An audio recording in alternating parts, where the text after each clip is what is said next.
Video start होती है और हम फैंग को वर्चुअल वर्ल्ड में देखते हैं।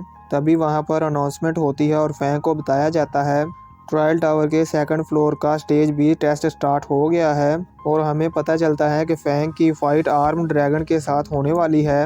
अगर आपको आर्म ड्रैगन के बारे में नहीं पता तो मैं याद दिला दूं कि ये वही आर्म ड्रैगन है जिसका फैंग ने एग चोरी किया था, जिससे बचकर भागते हुए फैंग का सामना लाइटनिंग टीम से हुआ था और उन्होंने फैंग को पकड़कर बहुत मारा था। और अगर आपने वो एपिसोड नहीं देखा तो मैंने उसका लिंक नीचे डिस्क्रिप्शन में दे दिया है, आप वहां से देख लेना। फिर हमें बताया जाता है कि जब फैंग 1 घंटे के अंदर अंदर ये टेस्ट पास कर लेगा तो फिर उसको ट्रायल टावर के लेवल 2.6 पर पहुंच जाएगा। वहीं हम फैंग को देखते हैं जो इस अनाउंसमेंट को सुन रहा होता है और वो आर्म ड्रैगन से बचकर भाग रहा होता है। और ये सुनकर फैंग सोचता है कि मुझे कैंडाइस के रिकॉर्ड को तोड़ने के लिए स्टेज बी के साथ साथ स्टेज सी को भी पास करना होगा।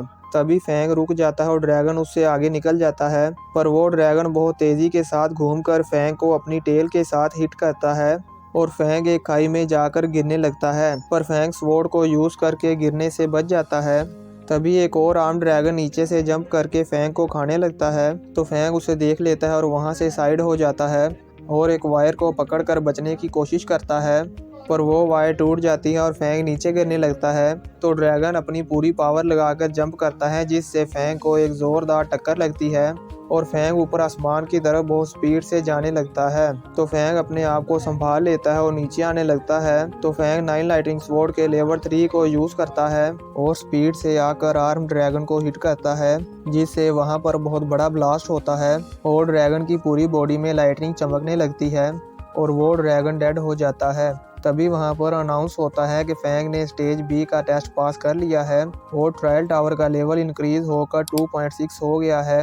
व्यू चेंज होता है और हम ब्लैक ड्रैगन लिस्ट को देखते हैं और सभी स्टूडेंट्स भी ये देख रहे होते हैं और वो ये देखकर बहुत खुश होते हैं कि अब फैंग का रैंक 112 से 94 पर आ गया है और वो कैंडाइस का रिकॉर्ड तोड़ने में सिर्फ 5 नंबर ही पीछे है।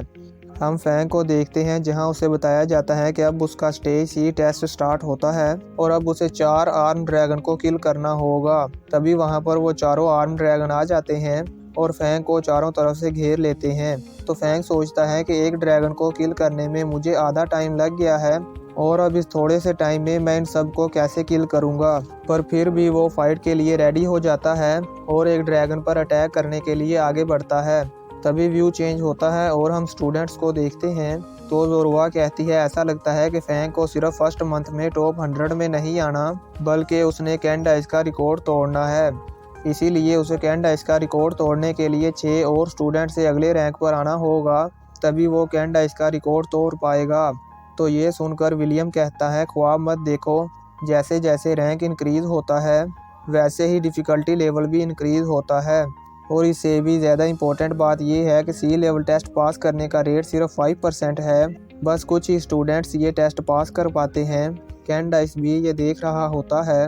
व्यू चेंज होता है और हम फैंग को देखते हैं और वो सोचता है कि इनसे फाइट करते टाइम मैं 3 बार डेड हो चुका हूँ, इसलिए मुझे शांत होकर सोचना होगा। और कहता है इससे फ़र्क नहीं पड़ता कि मैं कितनी बार डेड हो चुका हूँ, जब तक टाइम ख़त्म नहीं होता मैं रिवाइव हो सकता हूँ। और सोचता है कि मुझे कॉम्बैट एक्सपीरियंस को यूज़ करते हुए इन मॉन्स्टर की वीकनेस को ढूंढना होगा। और अब फैंग उन चारों ड्रैगन से फाइट करने लगता है और उनके अटैक से बचता भी है। तभी एक आइस आर्म ड्रैगन उस पर अपनी स्पिरिट पावर को यूज़ करते हुए अटैक करता है, पर फैंग उससे बड़ी ही आसानी से बच जाता है और भागने लगता है। तभी वो चारों ड्रैगन उसको फिर से चारों तरफ से घेर लेते हैं और अपनी स्पीड पावर को यूज़ करके फैंग पर अटैक करने के लिए पावर चार्ज करने लगते हैं। तो फैंग भागकर एक बिल्डिंग पर जंप करता है, तो वो चारों ड्रैगन उस बिल्डिंग पर ही अपना अटैक करते हैं। तो फैंग वहां से जंप करके दूसरी बिल्डिंग पर आ जाता है, पर वो बिल्डिंग जिस पर ड्रैगन्स ने अटैक किया था वो टूटकर एक ड्रैगन पर गिरती है, जिससे वो आर्म ड्रैगन वहीं पर डेड हो जाता है, जिसके डेड होते ही फैंग का रैंक 94 से 90 पर आ जाता है। ये देखकर जोरवा खुश होती है और कहती है बस 2 रैंक ही बचे हैं कैंडाइस का रिकॉर्ड तोड़ने में। तो शीजियांग उसे कहता है कि उसने ड्रैगन के अटैक से बचना सीख लिया है, पर अभी भी स्टेज को पार नहीं किया। हम फैंग को देखते हैं जो मॉन्स्टर से बचकर दूर जाने लगता है, पर वो ड्रैगन फैंग को देख लेता है और उसके पीछे आकर उस पर अटैक करने लगता है। तो फैंग उसके सभी अटैक से बचते हुए फायर आर्म ड्रैगन पर अटैक करता है, पर उस ड्रैगन को इससे कुछ नहीं होता। पर वो इससे बहुत गुस्से में आ जाता है और अपनी स्पिरिट पावर अटैक को चार्ज करने लगता है। तभी वहाँ पर एक और ड्रैगन फैंग के पीछे से आकर उस पर कार फेंकता है, पर फैंग उससे बहुत ही अमेजिंग वे में बच जाता है।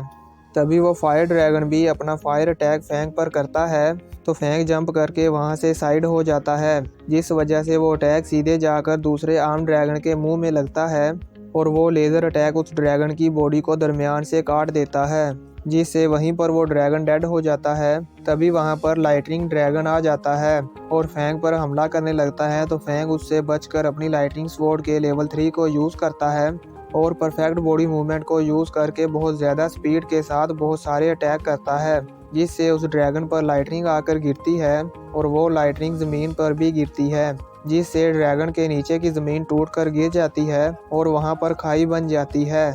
और फैंग उस खाई में देख रहा होता है, तो फायर ड्रैगन दौड़ कर आता है और फैंग को पकड़ने लगता है, पर फैंग परफेक्ट बॉडी मूवमेंट को यूज़ करते हुए स्माइल पास करता है और वहां से साइड हो जाता है, जिस वजह से वो फायर ड्रैगन भी उस खाई में गिर जाता है।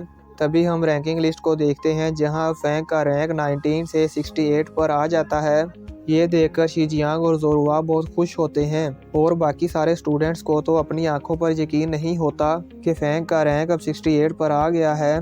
तो जोरुआ विलियम और कैंडाइस के पास आकर कहती है, न्यू कमर स्टूडेंट जिसने पहले ही मंथ में 68 रैंक को अचीव किया है और ये अचीवमेंट नंबर 1 स्टूडेंट से भी ज़्यादा है, क्योंकि नॉर्मली स्टूडेंट्स को इस रैंक पर आने में 4 से 5 साल लगते हैं। और कहती हैं कि इसमें कोई शक नहीं कि उसे टॉप 20 में आने के लिए सिर्फ 3 साल ही लगेंगे। विलियम और कैंडाइस तो फैंग के रैंक को देखकर एकदम शॉक ही हो जाते हैं। तो जोरुआ की बातें सुनकर शीजियांग सोचता है कि ये कभी नहीं सुधरेगी, इसे तो विलियम और कैंडाइस को जेलस करने का कोई बहाना चाहिए। वहीं हम फैंग को वर्चुअल वर्ल्ड में देखते हैं, जहां पर अनाउंसमेंट होती है कि फैंग ने स्टेज C लेवल टेस्ट को पास कर लिया है और अब उसका trial tower level rate increase करके 2.6 से 3.0 कर दिया गया है। वहीं हम वैनिना और ली याओ को देखते हैं, जो फैंग के रैंक को देखकर गुस्से से पागल हो रहे होते हैं। हम यू जिन को देखते हैं, जो फैंग के रैंक को देखकर बहुत खुश होती है और उसके तो खुशी से आंसू भी निकल आते हैं। तभी हम किसी को फ़ोन पर बात करते हुए देखते हैं, जो कहता है कि ये जीनियस एंग्लिया सिटी से है, मैं जल्दी ही जनरल से बात करना चाहूँगा। वहीं हम मार्शल हॉल को देखते हैं, जो फैंग की रैंकिंग को देखकर बहुत खुश होते हैं। हम मिलिट्री कंट्रोल रूम को देखते हैं और वो भी फैंग के रैंक को देख रहे होते हैं और फायर हैमर टीम को भी फैंग की रैंकिंग की इन्फॉर्मेशन सेंड की जाती है और वो भी ये देखकर बहुत खुश होते हैं। हम 2 पायलट्स को फैंग के बारे में बातें करते हुए देखते हैं। वो कहते हैं कि फैंग ने तो सबको शॉक कर दिया है पहले ही मंथ में ये रैंक अचीव करके। वहीं हम ली याओ को देखते हैं, जो कहता है कि इस वर्ल्ड में HR अलायंस की सारी फैमिलीज़ को फैंग की इन्फॉर्मेशन है और वो उसे अपनी साइड करने की कोशिश करेंगे। तभी हमें बताया जाता है कि पूरा वर्ल्ड अभी इस टाइम फैंग की ही बातें कर रहा है और फैंग की न्यूज़ पूरे वर्ल्ड में पब्लिश कर दी गई है और फैंग पूरे वर्ल्ड में फेमस हो गया है। और फैंग टेस्टिंग रूम से बाहर आ जाता है और सभी स्टूडेंट्स भागकर उसके पास आ जाते हैं और उसे कॉन्ग्रेचुलेशन करते हैं और कैंडाइस और विलियम वहीं दूर खड़े उसे देख रहे होते हैं। तो शीजियांग फैंग से कहता है कि इस बार तुमने पूरी दुनिया को हिला के रख दिया है। तो जोरुआ उसे कहती है कि तुमने वाकई ही मुझे सरप्राइज कर दिया है, तुमने फास्टेस्ट रैंकिंग करने वाले स्टूडेंट का रिकॉर्ड भी तोड़ दिया है, तुम वाकई ही जीनियस हो। तभी जेनेट फैंग के पास आती है और उससे कहती है कि इससे पहले मैंने कभी भी तुम्हारे जैसा स्ट्रॉन्ग स्टूडेंट नहीं देखा और फैंग से हाथ मिलाते हुए कहती है कि मैं तुमसे सीखना चाहूँगी और साथ ही कल आफ्टरनून में मिलने को कहती है। तो फैंग उसे थैंक्स कहता है, पर उसकी ये बात एक्सेप्ट करने में हिचकिचा रहा होता है।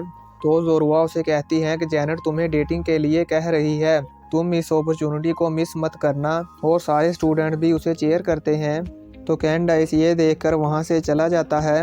व्यू चेंज होता है और हम 5 टीचर्स को मीटिंग करते हुए देखते हैं। तो इंस्ट्रक्टर वैंग कहता है कि फैंग ने 19 ईयर की एज में ही इतना बड़ा रैंक अचीव कर लिया है कि वो एक्सट्रीम मार्शल हॉल में गॉड ऑफ वार का हकदार है।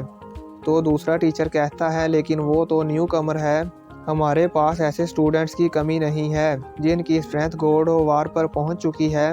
वो बातें कर ही रहे होते हैं कि तभी AI सिस्टम उनको कहता है पांचों इंस्पेक्टर्स को फैंग की कल्टीवेशन के लिए न्यू इंस्ट्रक्शन दिए गए हैं। और दोस्तों, अगर आपको मेरी एक्सप्लेनेशन पसंद आ रही हैं तो वीडियो को लाइक कर दो और चैनल को सब्सक्राइब करके बेल नोटिफिकेशन को ऑन कर दो और बेल नोटिफिकेशन को ऑल पे सेट कर दो, ताकि जब भी मैं वीडियो अपलोड करूँ तो आपको नोटिफिकेशन मिल जाए और आप मेरी वीडियो सबसे पहले देख सकें।